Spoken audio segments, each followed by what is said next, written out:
Bonjour.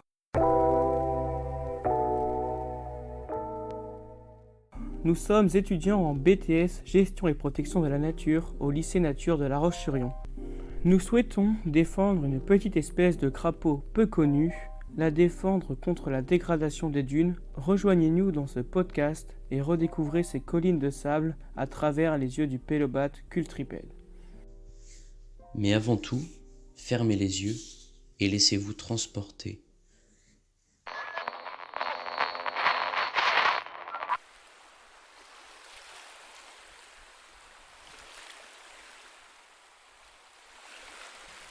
Sous le sable, à l'abri des tempêtes, sous une couette minérale, le pélobat attend.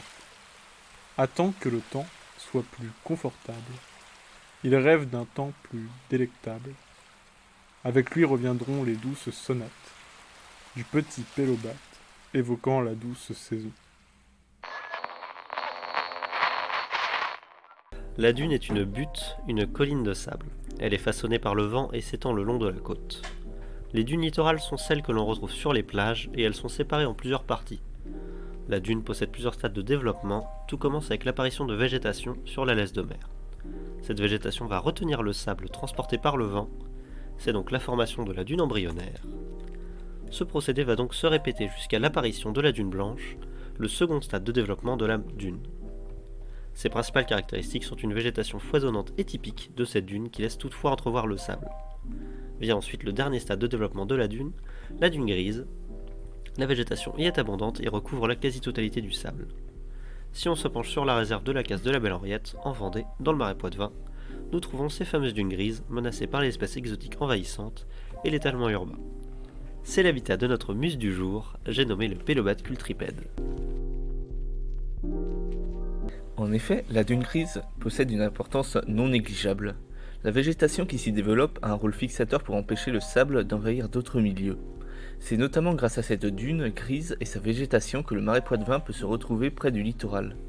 Cela fait de ce site si particulier un lien entre terre et mer et entre deux zones protégées.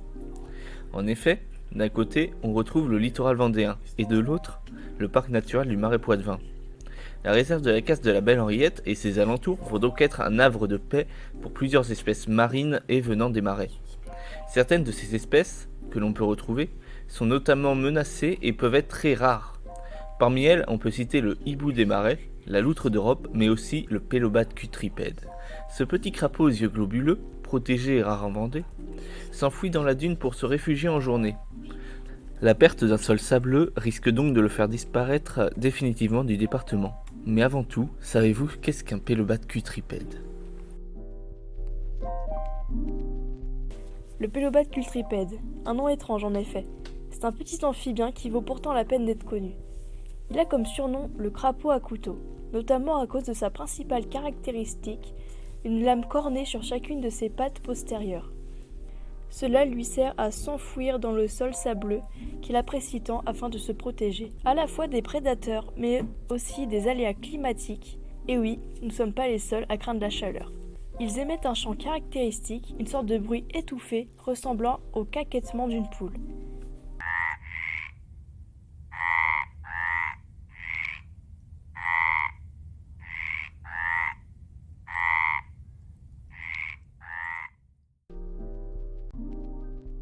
Comme tout amphibien présent en France, le pélobat est vulnérable à de nombreuses menaces, et c'est souvent à cause de nous. Tout a commencé il y a plusieurs dizaines d'années, quand l'homme a introduit volontairement ou involontairement des espèces exotiques. Celles-ci se sont reproduites et sont encore présentes aujourd'hui, comme l'élante, qui est une plante toxique et invasive. Qu'elles soient animales ou végétales, ces espèces peuvent détruire les sites de reproduction et plus généralement menacer l'équilibre écologique du pélobat.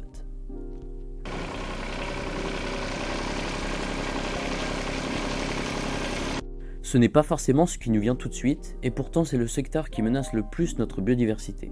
Je parle bien sûr de l'agriculture intensive. J'ai bien dit intensive. La pollution de l'eau, les pesticides, le drainage des zones humides ou encore la fermeture des milieux. Tout cela va au fur et à mesure du temps entraîner une diminution des populations de notre cher crapaud. Plus de 1,1 degré depuis 1800. Oui, le réchauffement climatique existe et il perturbe notre amphibien. Les sécheresses qui sont de plus en plus récurrentes et virulentes menacent la disponibilité et la pérennité de ces habitats.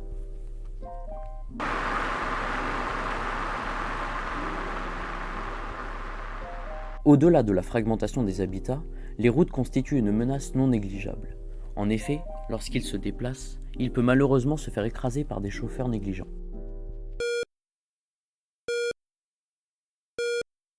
Aïe, notre pélobat est touché par le critidiomycète, un mot bien compliqué à dire, qui est un champignon qui peut affecter la peau des amphibiens et entraîner des problèmes respiratoires. Cela va le conduire à une mort certaine, et c'est ainsi que nous avons perdu des milliers d'amphibiens à travers le monde. Enfin, nous allons vous parler de la menace qui est la plus dangereuse pour le pélobat. C'est la fermeture des milieux. Causée par l'implantation et le développement de la végétation, la fermeture concerne l'habitat majeur de notre pélobat, qui est la dune grise. Celle-ci a besoin d'être entretenue afin qu'elle ne se referme pas. Nous allons maintenant vous partager l'interview de Sylvain Huneau afin qu'il nous éclaire autour des problématiques sur la réserve de la casse de la Belle-Henriette. Bonjour, je suis Sylvain Huneau, conservateur de la réserve naturelle nationale de la Belle-Henriette. Quel rôle joue la réserve de la casse de la Belle-Henriette sur le territoire ? Alors la réserve a vocation de protéger les habitats naturels et les espèces naturelles, qu'elles soient végétales ou animales, sur les 337 hectares de la lagune de la Belle-Henriette. Pour vous, à quel point les dunes sont fondamentales ? Les systèmes dunaires, en fait, sont quand même très particuliers, très fragiles. Ils ont besoin d'évoluer librement, d'évoluer naturellement. Essayer de les corseter, essayer de les empêcher d'évoluer, c'est assurément une stratégie qui est vouée à l'échec. Alors dans certains secteurs, il n'y a pas le choix. Dans les secteurs urbanisés, dans les secteurs très fréquentés, où de toute façon le bâti, l'habitat, l'urbanisme fait que les systèmes dunaires sont coincés. Là, il n'y a pas le choix.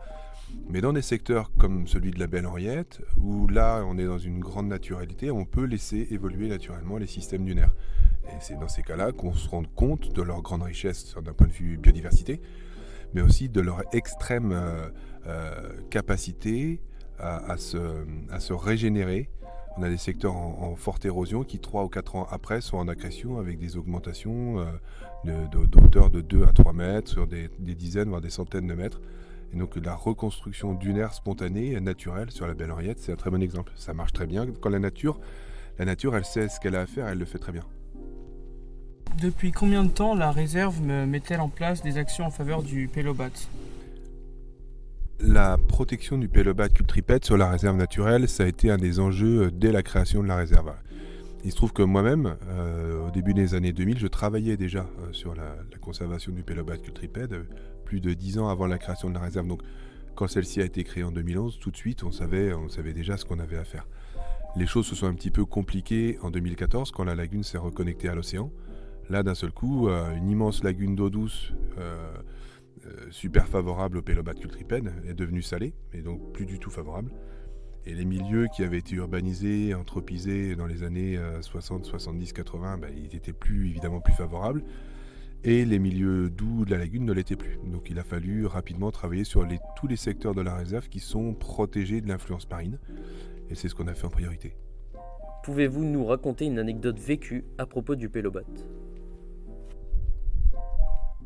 Quand on a commencé le travail sur le pélobat avec le CNRS et les réserves nationales de Yves et les réserves nationales de Moise-Oléron, qui sont toutes les deux également gérées par la LPO France, on a installé des transpondeurs donc dans des pélobates pour faire ce qu'on appelle de la CMR, de la capture, marquage, recapture. Ça nous permet de déterminer avec précision quel est le pourcentage de mâles et de femelles, quelles sont les tailles de population.